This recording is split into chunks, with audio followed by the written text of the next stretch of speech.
İrina Bağırova müstəqil Azərbaycanın ilk qadın pilotlarından biridir.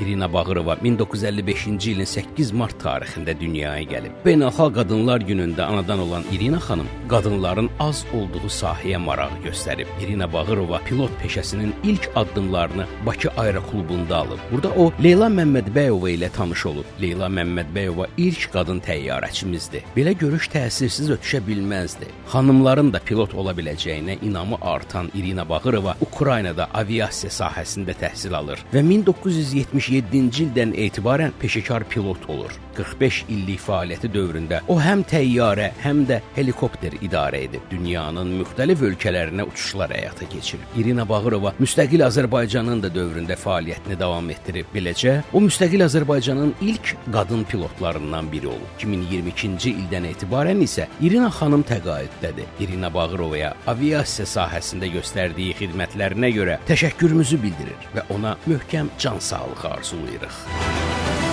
90